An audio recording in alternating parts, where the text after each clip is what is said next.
Hi, I'm Eric at Ups and Downs Miniature Zebu Ranch in Citra, Florida, and this is Florida Natural Farming. Today I'm going to talk about compaction, how I fix it, the importance of not having compaction, and how I think it's the root of all issues we have in our grow systems. So I'm sitting here with my little miniature zebu Peanut. This is Pepsi's daughter, and she's just an amazing little heifer. Every time she sees me, she comes running wherever she's at, and she's just like her mother. She's just so special and sweet. I just love her, and I really believe that these miniature zebus can balance energy, and they give off a certain energy that is beneficial for life. And I truly believe that, and that's why we've abandoned basically our Frog Valley Tropical Fruit Farm in the search of a forever home to build and grow populations of these show quality miniature zebus. So where I got our miniature zebus is Bogle Farms miniature zebus and miniature longhorns in DeLand, Florida. Is that where he's at? Yes, I think. Anyway, he's on Facebook. So I just felt this energy when I saw pictures of Rick Bogle, and I could just feel his energy through his photos of emanating joy and happiness. And I thought, oh my God, this was before we got the miniature zebus. And then when we got the miniature zebus, I realized that this energy is probably due to his miniature zebus and his miniature longhorns that he surrounds himself by, because they just influence the electromagnetic field around us and intertwine with our electromagnetic field, and just create a utopia of happiness for the world we live in. And I truly believe that, and that's why we found this spot at Citra, Florida, to house our miniature zebu herd, and we love it here, and it was the best decision we ever made, and it was my dream property. It has all these old growth trees, oak trees, and it's on an island in the Black Sink Prairie, which historically was where the native indigenous peoples of North America lived in Florida, had huge cities, was underneath the oak canopies around the Black Sink Prairie. And it's where DeSoto established, or where the missionaries established the first mission in Florida. They found was on the banks of the Black Sink Prairie, on a ranch called White Ranch. Now, this was all originally the oldest ranch in North America. So back to growing. So this is a habanero pepper that lived through 26 degrees, and it's in an old chicken coop. We don't eat meat. We're vegan. I don't care if people eat meat. I did it for health reasons. I would hate if anybody ever ate my miniature zebus. That's why I got show quality miniature zebus. Rick Bogle just won reserve champion at the Florida State Fair, and Butterbean's sister got first place, and her cousin is a reserve champion, and pretty much all of our cows are related to this reserve champion. It's the same type bloodlines. That's why I got them. They're kind of expensive compared to other miniature zebus, which you can find for $300 for a cow, but these are like, I never wanted them to be eaten. So That's why that's why we got them. Anyway, this spot is just so special with these old oak trees. But what they were doing was they were driving all over everything, because everyone drives all over everything. The golf carts or ATVs to get from point A to point B. And they just cleared all the debris from underneath this old growth forest and mowed it and took all the debris and put it in a big pile and burnt it with their trash.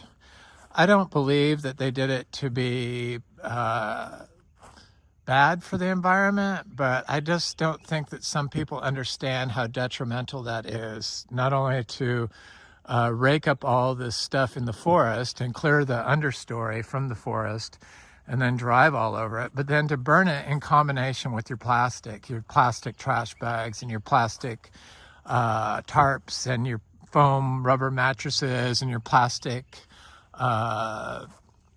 tape that they use for hot wire. It's just all was burnt together. And then they would spray Roundup around the fence poles. And all of this led to super compaction of the soil. Fortunately, we are on a super high water table, and the soil here is sandy loam, so it has a lot of carbon particulate matter in it. It's black sand loam, unlike excuse me, most of Florida, which turns white. This is black sand. So even though they mowed these pastures continuously, they still have a lot of cushion. But what doesn't have cushion is the forest. The forest is like, when you walk on it, it vibrates. And vibrational noise affects me severely. And you can feel it when you walk. The ground vibrates. Or not vibrates, but it doesn't, it's not a cushion. So when ground is compacted, it doesn't have a high of electrical conductivity. So the EH potential, the electron potential of the soil is limited because of the pore space. It can't hold water. So where there's pore space in your soil, you have greater electrical conductivity. So the electrical magnetism that trees and microbial life and humans and all life generate, the sun generates, can't move through the soil. It's just bounced off. It's just scattered, fractionalized. And so the trees or the plants or whatever you plant in it really cannot signal to the environment. It's muffled, and it can't stretch long distance below ground, which it needs to do, because as above is as below with plants. So the above ground architecture should resemble the below ground architecture, and all of it sends off electromagnetic fields, which we also do, and we are entangled with the electromagnetic field we are around. So you want to improve the electromagnetic field below ground, and to do that is to improve the compaction. I think that's what's wrong with a lot of our agro systems that only focus on annual plants. They constantly till. Even the no-till people don't connect the systems together, so that they're fragmented systems that can't communicate. So the electromagnetic field can't entangle all the electromagnetic fields that are come from biological systems below ground as above ground. So it's a fractured signaling mechanism that can't work communally, because that's what all this biology does. It wants to work communally as one symbiont, so holism, for the betterment of life on Earth. And when you have a compacted system, nutrients can't flow through it, water can't flow through it, and it has lacking in microbiology. So microbiology in the soil builds pore space in the soil because of the bodies they plump up. The sandhill cranes, I love them, flowing through the fog.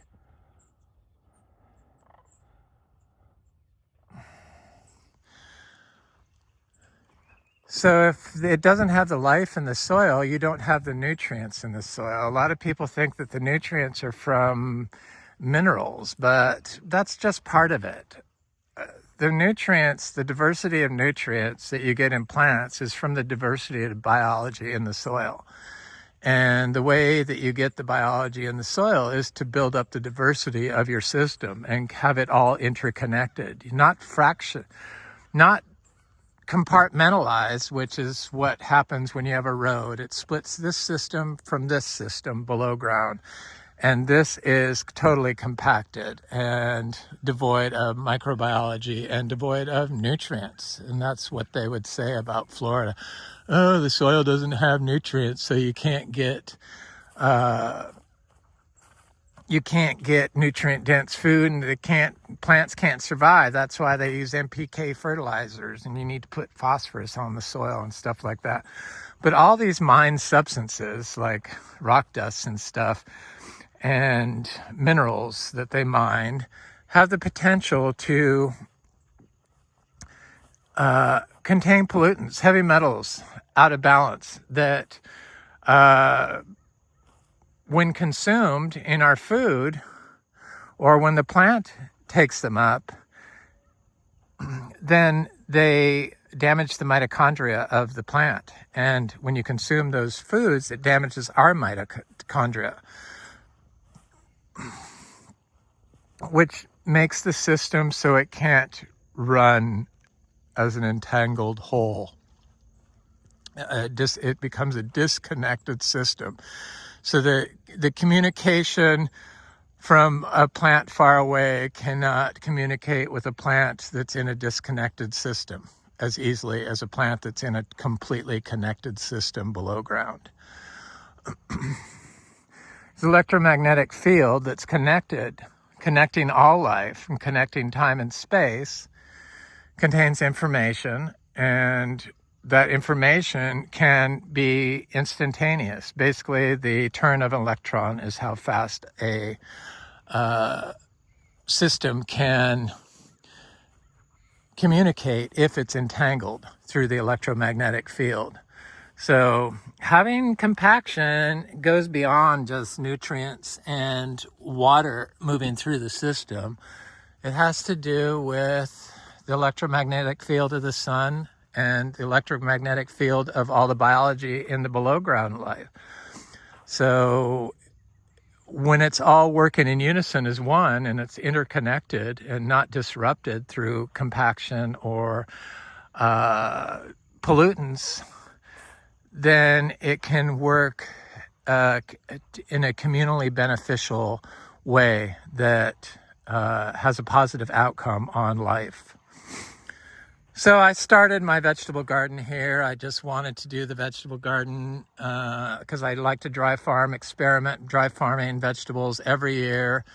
I do a vegetable garden that I dry farm, and I finally found a way that they grow really good, and that was by just mixing raw zebu manure into the soil and then planting the seeds in it. And you can sell produce after using raw manure if you mix the manure in the soil and then wait 30 days. Clean manure, not human manure. I'm talking about holistically grown cow manure, not cows that have been giving GMO grains or given mineral blocks or being grazed on fields that have been sprayed with Grazon, or cattle that have been given manures. I'm talking about a biodynamic farm standard to raise cattle that manure is used for our fertilizer in our soil. So this is the oldest part I did, and this was a clay riding arena, compacted clay, and then they put like a clay tennis court, and then they put sand on it, and then horses ride in it. And I know that they sprayed glyphosate here. I could tell they did it on the edges, and my partner says, of course they did it in here because there was no weeds growing in here. And probably did it for the whole time they had this. So I'm not eating anything out of this area. I'm just experimenting. So the first year I just did seeds and manure and not water. We don't water anything. You don't have to water in Florida if you have the biology. If you're disconnected, it still works in Florida. This didn't get any water at all and didn't rain for about a month and a half after I planted the seeds. And just like when you plant a tree in a compacted lawn, the tree will stay stunted. It will take a long time for that tree to grow. And that's why people start juicing the systems with NPK fertilizers, because they think something is wrong, that they need a nutrient. But it's not the nutrient, it's the compaction of the soil that is wrong. It's the lack of biology in the compacted soil that is limiting your tree's ability to grow naturally. So it's the expression of its genes are hindered due to the lack of biology in the soil. And the lack of biology is due to compaction. And so a lot of these agrosystems, they just put compost on top of compacted layers and just keep doing annual crops in there. And I could do that here. I could have done that here. It would have been better. The architecture of the root would have been able to express itself more naturally. But because the root couldn't go down deep, the radishes, I've done this with the, what are those big white radishes that people swear can fix compaction, and they can't fix compaction right away. You have to like throw everything at the system in order to fix compaction. So, but the radishes grew just fine, but the roots went sideways.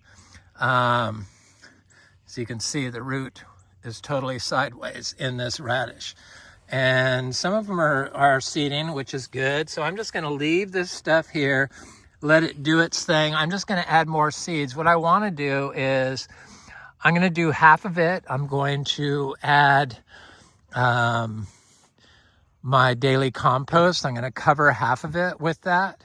And half of it I'm going to, and compost and seeds. And half of it I'm just going to do just seeds. So I'm going to add a mix of flower and summer vegetable seeds to this whole area and see how it goes.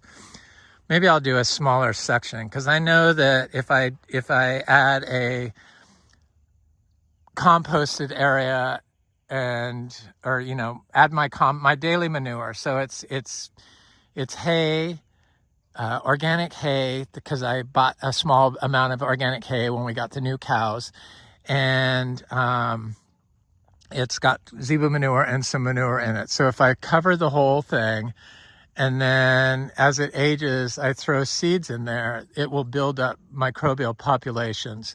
But it also, what that does is it attracts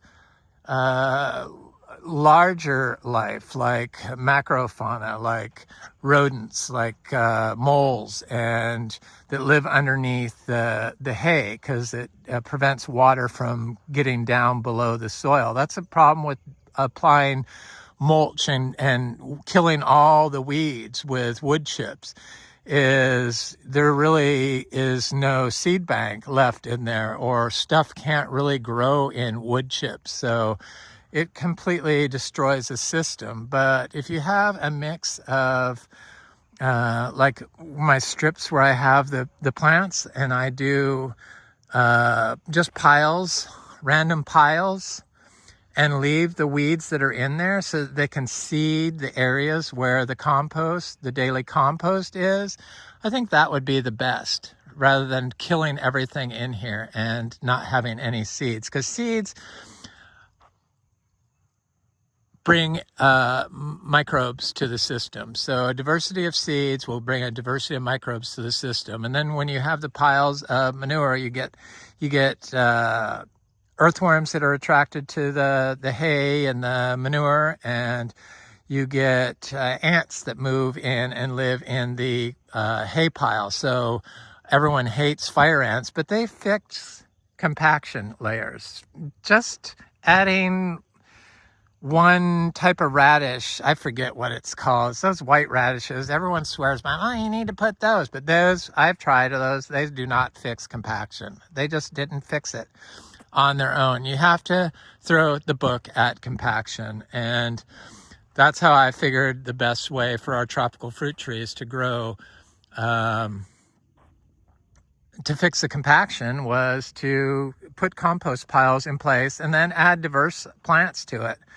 Bananas in particular, I found, are good at fixing compaction later. So probably if I put some bananas in here, it would be a good idea too. So I'm probably going to do that, and maybe I won't leave some experimental. I could do experiment on just seeds over in that other arena. But I want to fix this so that next year I have a vegetable garden that is more productive. And then after the 3-year time period elapses when you have to wait if you want to be organic or biodynamic certified, 3 years after the last pollution was used. So if you use NPK industrial fertilizers, you have to wait 3 years before you can certify that land as organic. Or if you spray fungicides or any other antibacterials or antibiologicals like fungicides, herbicides, or insecticides, or use industrial fertilizers, which also diminish microbial life. So I have to wait 3 years before I'm going to eat off this. I'm just going to do that. I'm not going to eat it. I'm just going to continue buying my organic produce, and I'm just going to let everything that grows in here return and feed the life in the soil to try to build up soil. So the lettuce did pretty good. But what it hasn't done is it hasn't gotten big. It's gotten wide because the roots go wide, but if it had gone deep, it would have gotten taller. So this was my first year doing this here, and our first couple months dry farming here on this, probably the worst spot on the entire farm. This is kind of what people think Florida soil is like. Yeah, after it's been abused by anthropogenic disturbance. And anthropogenic disturbance that can hinder the system is stuff like noise. So noise pollution. And I get the same flight response when I hear a chainsaw from the system. That's the energy I feel from the system when I hear chainsaws going on in a forest. I just feel like there's a negative energy being emitted by the my entangled electromagnetic field that's connected to my system, that I get from the system, that is like a war cry. The same response you get during war from humans, the same energy. So that's the energy I get from chainsaws. It's the same energy I get when I hear lawnmowers going. It's the same energy I feel when people are dropping bombs in countries or neighborhoods. It's the energy that I can feel from my system, because I'm very in tune with my system. I've been meditating. I've realized that I've been meditating since a small child, and I didn't realize that's what I'd been doing, but I had, because everyone that meditates thinks that you have to get into a certain position and be sitting or still and quiet. But for me, meditating, I would walk, or I would be laying in bed at night. But walking is how I reach a meditative state. And lately I've had some shoulder pain, and it wouldn't go away. I'm in my mid 60s, and I've been doing lots of moving and digging and planting, and then I stopped. And so then this pain in my shoulders would come back, and it wouldn't go away. And I'm like, what is this inflammation? How do I get rid of it? So I practiced meditating on my back in the zebu pasture, surrounded by my little calves, with my palms down, and just focused on being in tune with the system and letting the energy flow through me.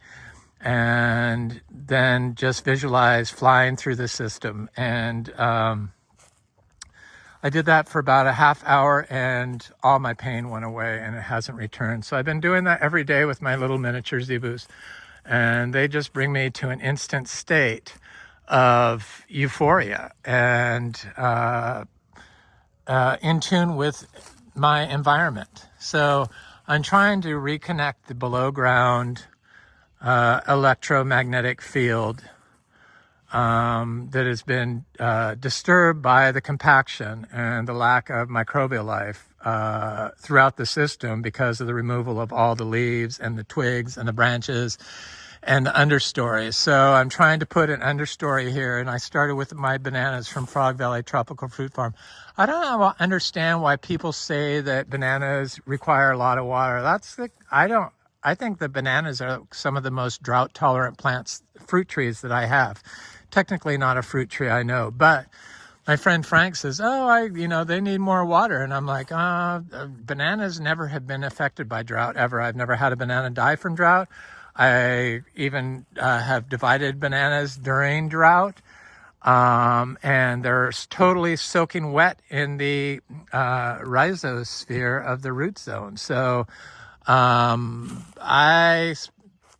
even when all the other land around it is dry. So I just don't think that they need that. But you do have to have a connected system. And the way to connect the system, I did apply a microbial spray. So I took the banana roots from these bananas, and they were like broken off pieces and a little bit of soil, and I fermented them for a couple days, and then added some raw zebra manure, just a little bit, and then fermented it some more, and then flung that over the whole system. That was pretty much the only input I did. My bowl was out of control. We had been putting up fences. That's probably why my shoulder, another reason why my shoulder hurt. We were putting up metal fence to keep because we only had that plastic fence, which I'm trying to remove. It's just too much plastic here. And so we've been putting up metal fences, but the bull figured out he could jump through the hot wire fencing because he's so tiny. So he would jump through there and would like follow me around, and he would see me instantaneously. Like as soon as I stepped out the door, I could see him looking at me.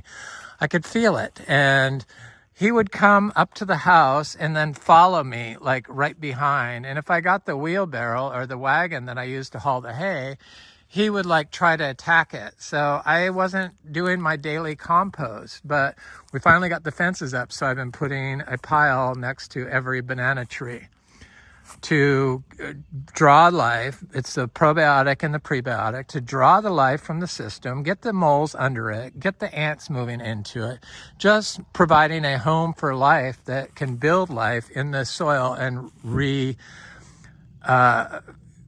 connect the electroconductivity of the soil system with the above ground system. Because it's compacted. This is compacted. It would have killed these trees eventually, continuing on. They were spraying Roundup around these trees. Around here, I'm just like, what were you thinking? The woman that owned this place was an amazing animal healer. People used to bring her animals. She's an amazing person. That's why she found this spot. That's why she saved this spot for us. She had multiple offers on this property of higher amounts, but for some reason did not sell or close on the other offers. But she waited for us after it was off market to contact her through our agent.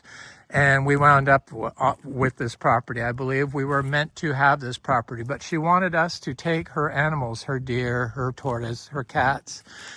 And probably not everyone was willing to do that, or she didn't trust them. So I'm not saying anything bad about the previous owner. She just didn't know better. And it's all about learning and waking people up to what is right and what is wrong for our health. And connecting the system is right for our health, the right for our ecosystem. And it's right for my health. So I do know from experience at Frog Valley Tropical Fruit Farm that these are known ways to fix compaction, and bananas are definitely. So I'm also been adding some, letting this grow out. It's kind of a lawn. It should have more diversity in it, but I could feel it has a hard vibration when you step on it, and it should have a cushioning effect that springs back up because it's absorbing the electromagnetic energy into the soil rather than repelling it, because it can move through the soil. Energy has a lot to do with everything. It's like fundamental to life. And if you don't pay attention to the energy of your system, then you're missing a huge component of it. And thankfully, I've always liked to walk in nature and be part of nature and feel the energy from wild animals and stuff like that. And so I'm very happy that this place manifested for us. And this is what I was looking for our miniature zebus, and a place that had big giant trees, because I think that's very important for a system. Here's one of our little cats that she left, Snickers. I love him. He's so cute. Bengal cat. But the bananas are looking good. I've been like cleaning the manure, so I still have some hay. So pretty soon it's just going to be manure and just whatever falls on the ground from the miniature zebus. But the animals will move under that also. And there's branches, and there's tillandsias and different air plants that fall on the ground, and definitely the leaves and the acorns are all feeding the life that's trying to rebuild the soil so that it can move nutrients, water, and biology through it, and the electromagnetic current from the life and from the sun energy to entangle everything, including myself, into one system that's beneficial for everyone. People like to reduce everything to, that's why when they don't have a connected system, they keep everything in pots, that they struggle to get their plants to overcome fungal diseases. But I know from Frog Valley Tropical Fruit Farm that we don't have any issues with fungal diseases on our mangoes and don't have to spray. We get huge amounts of fruit. I'll show that when I go down there, and I'm going to be going down there very soon. We don't spray anything. We don't have to, but we do focus on building biology into the system, and figured out that compaction was probably our biggest problem, preventing us from having true symbiotic success, communally beneficial system that work together, agroforestry system in Florida that we don't have to apply nutrients to, and we don't have to spray fungicides. I just can't believe people spray fungicides and then eat the fruit. They grow in plastic pots because they all collect plants, or else they cover their soil with plastic. Plastic is a major pollutant and a mitochondrial disruptor. And I just read a report on how much plastic they figure everyone has in their brain. And it's the very first time I saw where they mentioned that the way water is distributed to plants for agriculture through plastic pipe is probably a leading contributor of plastic winding up in food and in our brains.